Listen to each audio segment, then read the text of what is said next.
Hi everyone and welcome back. I'm your host Tara Turnure and this is the Model Mama Show. And I'm so excited about our guest today. We have Cannell Briggs, who this is literally a blast from the past, you guys. It's true. We haven't seen each other since we worked together at Fox Sports. Yep. And that was pre-married, pre-baby life. Pre-everything. Pre-everything. Our whole other life. 100 years ago. Exactly. But feels just like yesterday. Yes, it when does. you need it to. It's so good to see you. So good to see you too. Thanks you for for having me. coming. Oh my God, my pleasure. Oh my gosh, it's so fun because you now are in the same boat. You're in the motherhood boat. Mm-hmm. You have a busy toddler. I do. Beckham. And a boy. The cutest name ever. Thank you. And he's almost, well, so him and Henry are, what, like 6 months apart? Yeah, a couple months apart. So you get to tell me what I'm in for because I think I'm sliding reluctantly into the terrible twos. Oh yeah, we're totally in it. And it's crazy. Is there Keeps you anything on I your can toes. do?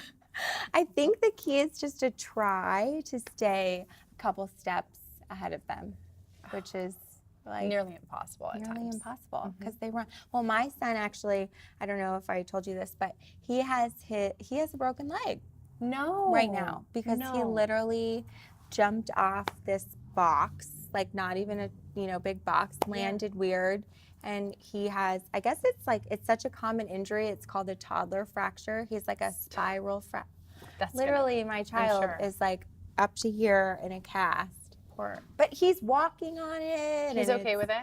Yeah. And on that note, I think that we need a glass of wine. Let's have a glass of wine. Yeah. It's National Rosé Day. Is that so? And we have this amazing sponsor, Boudoir, who is just treating us moms for a glass of rosé. Can I pour you a glass? Please, my love. And we'll toast to seeing each other and catching up on motherhood. That sounds fantastic. Yeah, especially since you just gave me a glimpse into what I hope isn't my future. I hope that you do not have to go to the ER. I've already been to the ER, girl. That is just, I've been a couple times, just not for a full leg cast. Oh my gosh. I'm sure it's coming. But you know what's crazy is like these little guys are just so resilient. Like I feel like it's more traumatic for us than them. 100%. I agree with you. They just keep on going. Because he's like, fine. It's like, Mama, when am I going to get the cat? Like it's like no big deal. But you're like, what? That would be traumatic for me if that happened, And it is traumatic for you. Yes. I know. Okay, so we have so much to discuss because I don't know if I already said this, but Chelsea is a very successful sideline reporter. Oh, you're very sweet. And an entertainment host. And you have an amazing YouTube channel called Mom Style, which is so hilarious, you guys. You have to check it out. Thank you. Where you just give like the real scoop on motherhood and answer questions. Just trying to navigate it, trying to be real, trying to figure out how I feel about it. You know. It's a transition, as we've talked about. I know, and that's why I was so excited to have you on the show because, like, we're so in the same boat. Like, with, like, we have such an unconventional career 100%. with, like, no structure. So, like, transitioning to motherhood, I don't want to say it's harder because it's hard for everybody, but I think that it's really hard, like, in a profession where you don't have like a set schedule. So you really have to kind of like, what's been your strategy to transition to motherhood? Let's just start at the beginning. Oh yeah, big swig. That's been a journey in and of itself, in all reality and realness. Transitioning into motherhood, I think, is one of the, if you're not prepared for it, which I honestly wasn't. I got pregnant fairly quickly. Yeah. I was a sideline reporter on the road, multiple months out of a year, and in a very self-focused career because I was my own business, you know, and doing my research and sort of being able to get that call a day before from an agent and, oh, you're going to ESPN. I mean, you're going to Russia with ESPN, or you're going to London with Fox Sports, all of which were amazing, and I did those things. But the second motherhood hit, that's not a reality anymore. You know what I mean? You cannot pick up and leave. I know. And it was difficult for me, and it was difficult for me to just give into motherhood a little bit, and really, I think, allow myself the space to grieve my old life, because it was actually advice my older sister gave me, and she has 3 kids, and she said, you are fighting so hard to make it what it used to be. Totally. And it won't be that. And it's not that it won't be better, and it's not, that it won't be different. And you can have elements of the same thing, but you're not going to have them the same way. Yeah. And that was such a lesson for me during the first year of becoming a mom. That's such good advice. It was, because I don't think as a mom you think you're even you're not really supposed to be sad. Well, you're nobody supposed to be happy. happy. Yes, nobody said. Like, I feel like the assumption is like I remember for my family, it was like, oh, you're just gonna like stop working. Like, everyone just had that like assumption, like you're just gonna stop working now that you're a mom, and you're gonna just, your life's gonna forever be different. And I was like, wait, what? When I was pregnant, I was like holding on to this thing like my life's gonna go back to normal once I think we all think that. Birth. Right? And that was like what was getting me through. Was like, well, it's okay. I'm only pregnant for 9 months and it'll go back to normal. And so then when people keep saying like, oh, well, but isn't it just going to be different, or you're just going to not work anymore? You're like, okay, wait, should I feel like a bad person because if you want to work? Exactly. That's hard. That's definitely hard. And then realizing that it isn't going to go back to normal, and that's okay. It's a new normal, and you can still have a lot of the same things that you had before, but you've just got to figure out how to do them in a different way. Yes. You're not going to wake up, have your coffee, sit at your computer, pound out a 10-hour day of researching something or whatever, stress-free, focused. You're going to have to find different periods in your day, at least for what we're doing, in order to fit in the time that you need for yourself to do whatever it is you're doing while still being a mom. Yeah. And like sometimes like you just have to say no to things too. You have to really pick and like prioritize like what work things really matter and what's going to be beneficial for you and best for your family. Like, you really have to kind of manage your energy. Yes, because you cannot give to the amount you need to give to your family, to your kids, and most importantly to yourself, if you tap out in other arenas. And that's another thing to learn, because we were in a career that we were so used to, yes. We can go forever, Energizer bunnies, like we're not going to stop. And you can't do that, because something will always suffer. Did you have like anxiety about telling like your agent that you were pregnant? Were you worried about that? I had a yes and no. Not so much my agent, because he was super supportive, but I actually, without getting like super dark or long-winded, but I actually got pregnant when I was a sideline reporter on the road. Oh my gosh. And I didn't expect to get pregnant so fast. And I unfortunately ended up miscarrying. And I was going to tell my agent, I know, it was a bummer. I was going to, thank you. I found out that I miscarried at the same time that I found out I had twins. So I not only miscarried one, but I miscarried another at the same time. And I was getting ready to go back to work about a week later. So not only was I just trying to prepare and be like, okay, I can do this pregnant, and I'll tell them like once my pregnancy is secure and all of that kind of stuff. But then I went into having to have a DNC and go back to work within 2 days when I was supposed to be resting.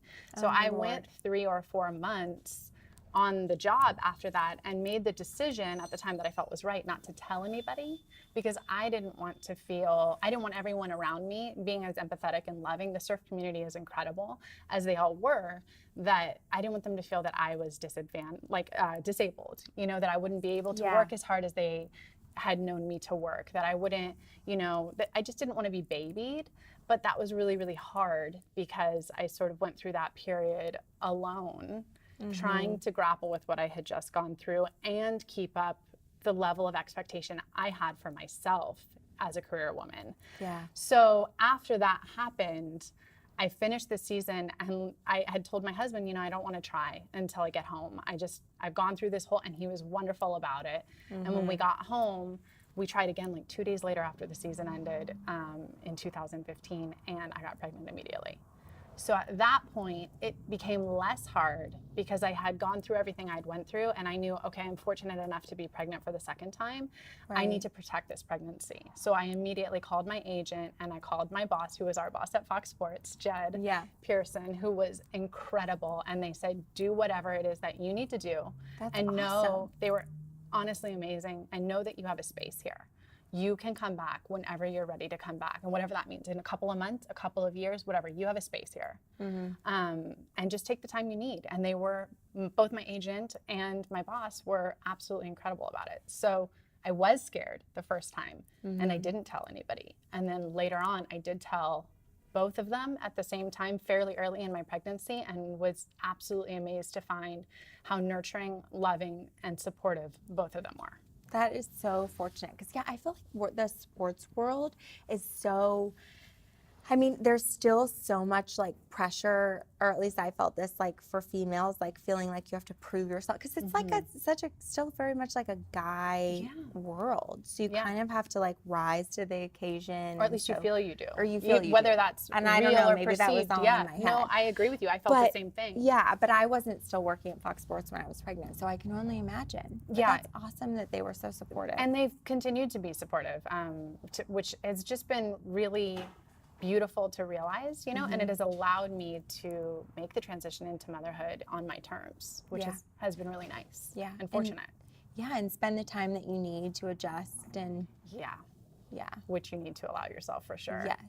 I know. So speaking of, just let's like continue with the transition, because we were talking about this a little bit off camera, but I mean, that's like the whole essence of the Model Mama show, is just about like really honing in on the transition to motherhood, because I feel like there's just so many things that just like aren't talked about. And I think it's so healthy, like you were saying, what your sister was saying about like allowing yourself that time to really like settle in and find your new identity. But like, how did you do that? It was a long, bumpy road. I'm gonna be real with you. It was a lot of trial and error. It was a lot of just facing, you know, inner things that I hadn't dealt with for years, you know, that were all of a sudden being pushed to the surface. I think I've heard before that kids are our greatest teacher, and I truly believe that I've learned so much more in the last year and a half about myself and about him and about my beliefs than I ever did before. So it was a system of trying to go through it by myself, realizing that, you know, I needed help, reaching out to a friend of mine, Stephanie Kwong, who's a life coach, and working with her. Oh, wow. Yeah, and I still work with her, actually, just on the week-to-week struggle or the month-to-month struggle of what's different and what I want, and how to incorporate what I want and what he needs and make that balance happen. So that's been huge for me. I also, through surf, one of the surfers told me about this meditation she'd been doing, and it led her to now win 2 or 3 world titles. So I found meditation. That's amazing. Yeah, and that has been the gift beyond gifts. I do a specific type of meditation called Keeley meditation that Ron Rathburn created, and it has been transformative for me, because it's allowed me to have a practice and to give back to myself on a daily basis. It only takes about 5 minutes. It's not like a 20-40 minute see, that's what I always struggle with. I'm like, okay, who has time to do like a 30-minute meditation? You know what I mean? You don't. And especially with your mind racing the way that it does when you're trying to like think of all the things that you need to do. Yeah, it's oftentimes not realistic. So just kind of checking in with myself and, you know, realizing what I need. And one of the main things that Stephanie taught me that has helped me through this transition is just to ask myself every day, what do I need right now if I'm having a moment that's really trying? Or what do I need today? So how can I give to myself today? And it could be anything. Like, I really just need to go sit outside with a coffee for like 5 minutes by myself. And just like listening to yourself and and also making yourself a priority, because I think we oftentimes forget to give back our to needs ourselves. matter. Because once you do fully make the transition into motherhood, I was kicking and screaming, I'm not gonna lie, for at least a year. I mean, and I felt horrible.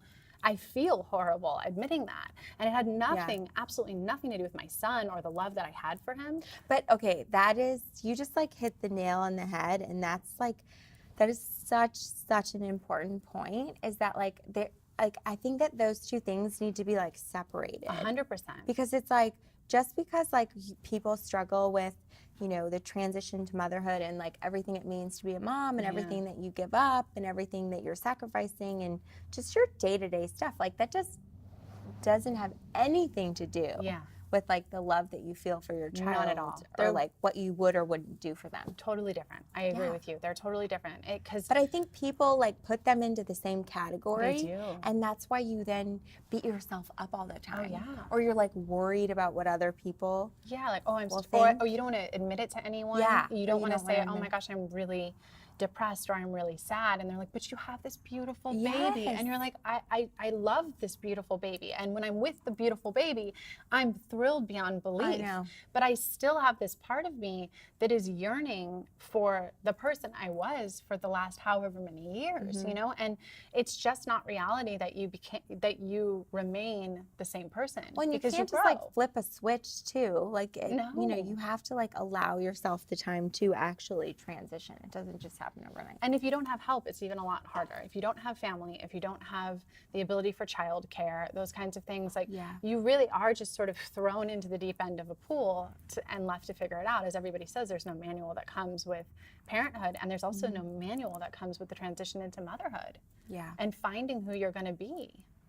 Well, and it's also so open-ended because like truly the beauty of motherhood is that like it's different for everybody and you really have to figure it out for yourself. So like, and that's like the whole point of the show too, is really just like, I hope that everyone just like grabs little like nuggets of like information from each show that like works for them. Like you don't need to like copy someone's routine or you don't have to feel like you have to stick to a routine. Like if you're not a routine person, lose the notion of the routine. Just like do what works for you. And if you are a routine person, then do it. Which is what I was. But I think you also have to find some surrender and give in a little bit to the process, because that was the hardest part for me. Is I was so A-type, I was so scheduled, I was so dependable, not only to myself but to the people I worked for. Like that, I prided myself on that. And motherhood just doesn't work that way. You cannot, as much as you try to forethink things, plan, as much as something will always go awry.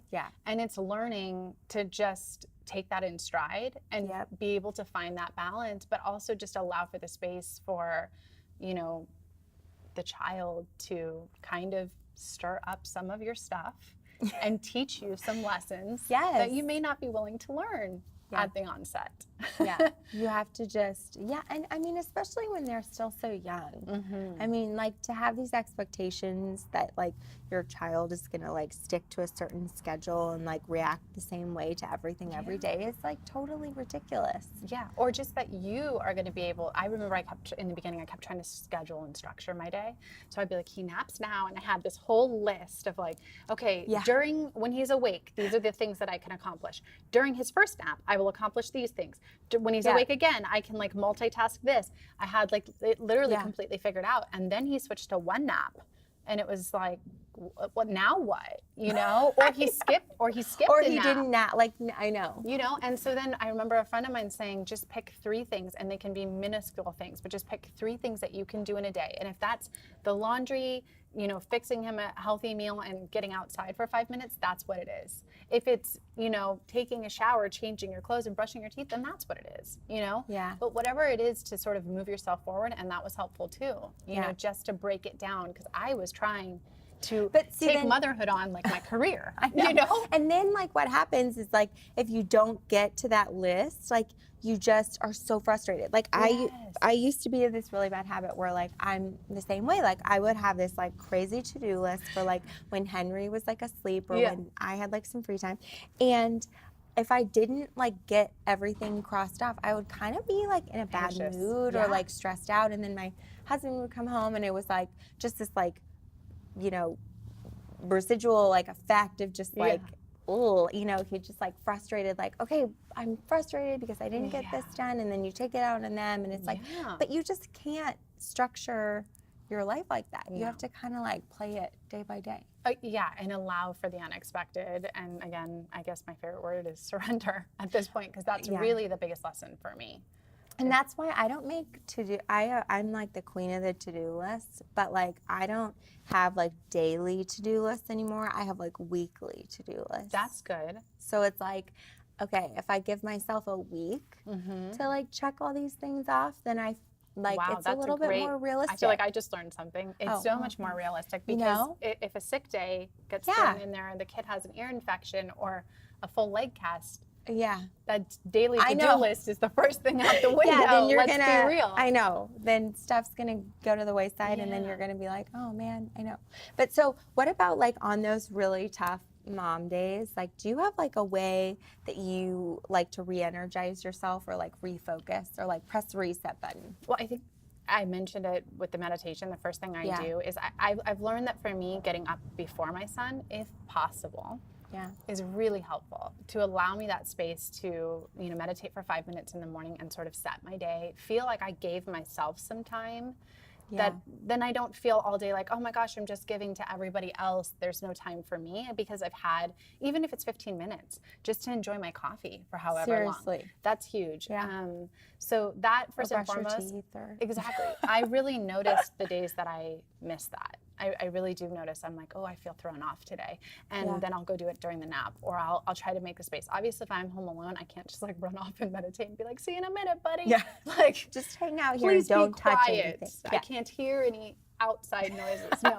No, so that's not like a tactic that works all the time. But if I'm with him and it's just a hard day, I try to just lean into it and give into it a little bit, and then like do something that we can do together, where it's, for me, it's usually going on a walk, just getting outside. You have to like change locations. I feel like it's good for like babies and toddlers too. Like it's like sometimes like a certain situation just like isn't working, so you need to just like change the location. It's like new energy, new things to look at. You know what I mean? And asking for help, I think, is the other thing for me that I've learned. Like, really just not trying to be superhuman. And my husband runs his own business, and he's in and out of the house. So if he's home, it's just being like, babe, I'm about to lose it. I need 5 minutes. I need to just go deep breathe, recenter, and come back. So just being okay and not feeling bad that I can't handle it all, and knowing when I need to step away if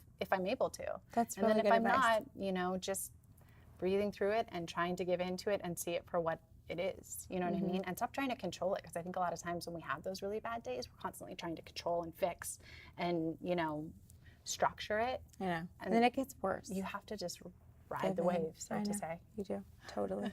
Okay, so on that note of those struggle bus days, we've all been there. So what is your funniest mom moment? This one involves things that come out of a diaper. Do you want to know? Yes. Okay, so it was one of those. We can all relate. Yeah, it's a poop story. Favorite story. So I was really tired, probably month 3, month 5, somewhere around in there. It was a Saturday. I was still in my pajamas. My husband got us breakfast burritos, and I was so happy. I mean, literally the happiness of life to have this amazing breakfast burrito. So somewhere in between eating the breakfast burrito with the salsa and like just living, like this was a moment that I was really taking in. My son wasn't like needing a whole lot at that point, because he was still 3 to 5 months old.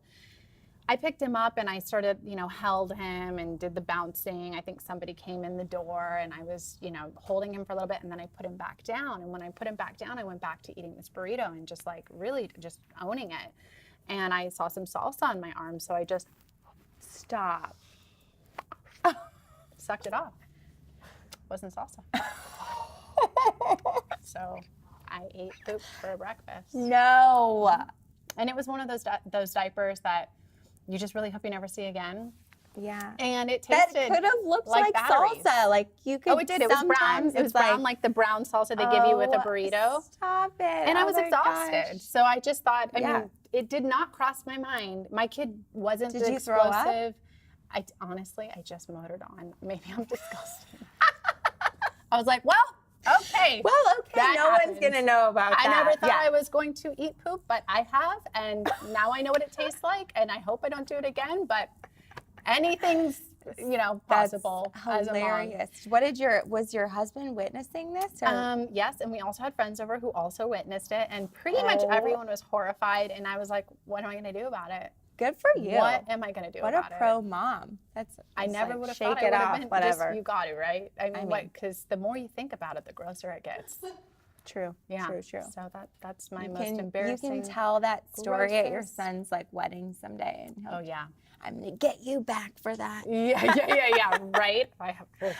Oh man, that's a good one. Yeah, wow. thanks. Well, and look how gracefully you just like handle. She's like, whatever. I mean, I think it's just one of the releasing the control. What am I? I know There's nothing you can do in that moment. Yes. Just but okay, well that happened to me. I called my friend and left a pretty incredible voicemail and was like, "So how's your avocado toast? I ate poop for breakfast." Like, you know, she was like, "I'm saving that for an eternity." Oh my gosh, totally. Yeah. But that's so true. Like that's really the essence of motherhood and like surviving it with like a smile and just being able to like shake it off. Because I feel bad sometimes for the people that are so rigid about every little thing. You're in like, my prior life, that would have ruined my day. I'm not gonna lie to you. The person I was before, that would have been a situation. I would have been very unhappy.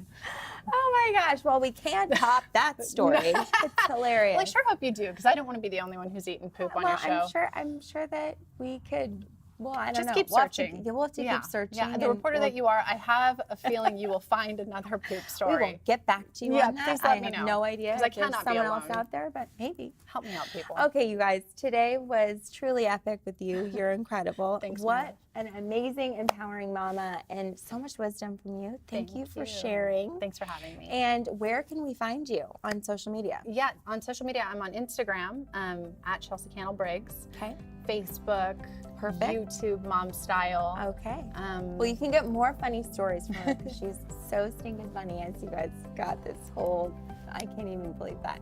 But thank you so much, you guys, for tuning in to the Model Mama Show. This is Tara and Chelsea signing off, and we'll see you next time.